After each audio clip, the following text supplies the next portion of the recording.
has your perception of him changed? I've been surprised at the volume. I don't think I've been surprised at the message. And my perception of Russ has not changed, and that's not because it was overly negative before.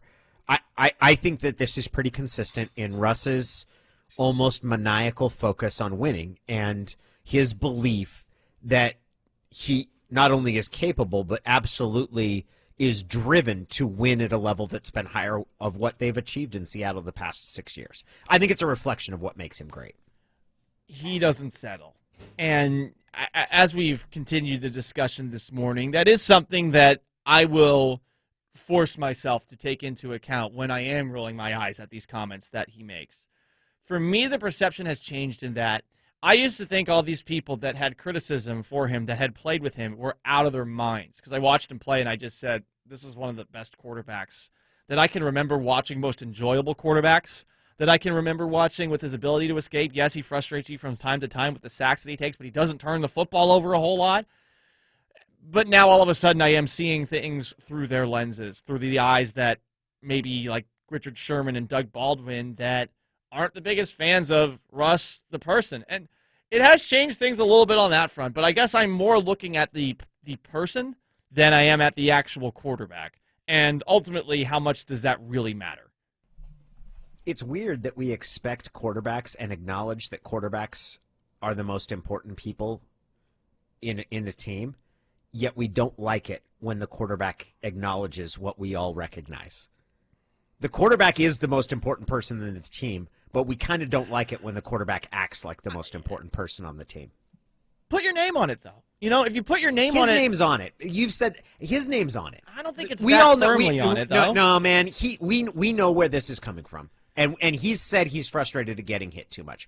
I think this is pretty clear. This is certainly more direct than all the guys who criticized Russell Wilson's personality have been.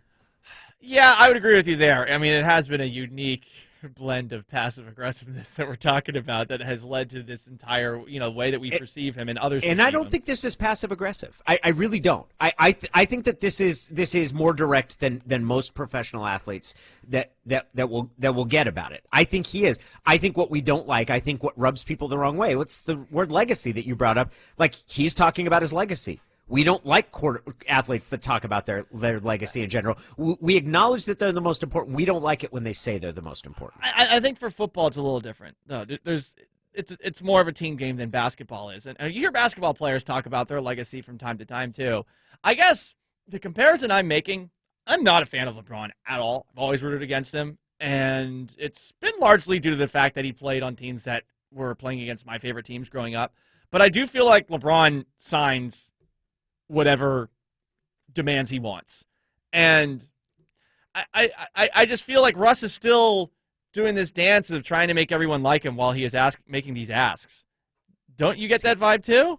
I think that he's not as concerned about people liking him right now because he's willing to make a public stink about what he wants. I think that he is knowingly sacrificing public approval right now because of what he wants from the team.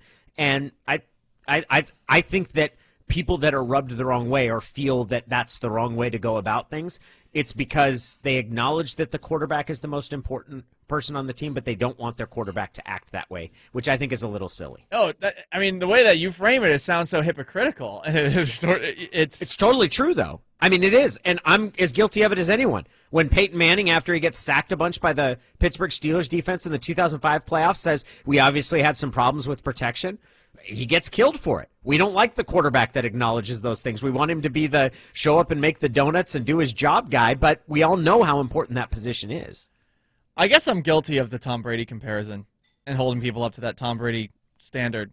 Because Brady, for what it's worth, has been different on this, at least as far as the things that he says publicly.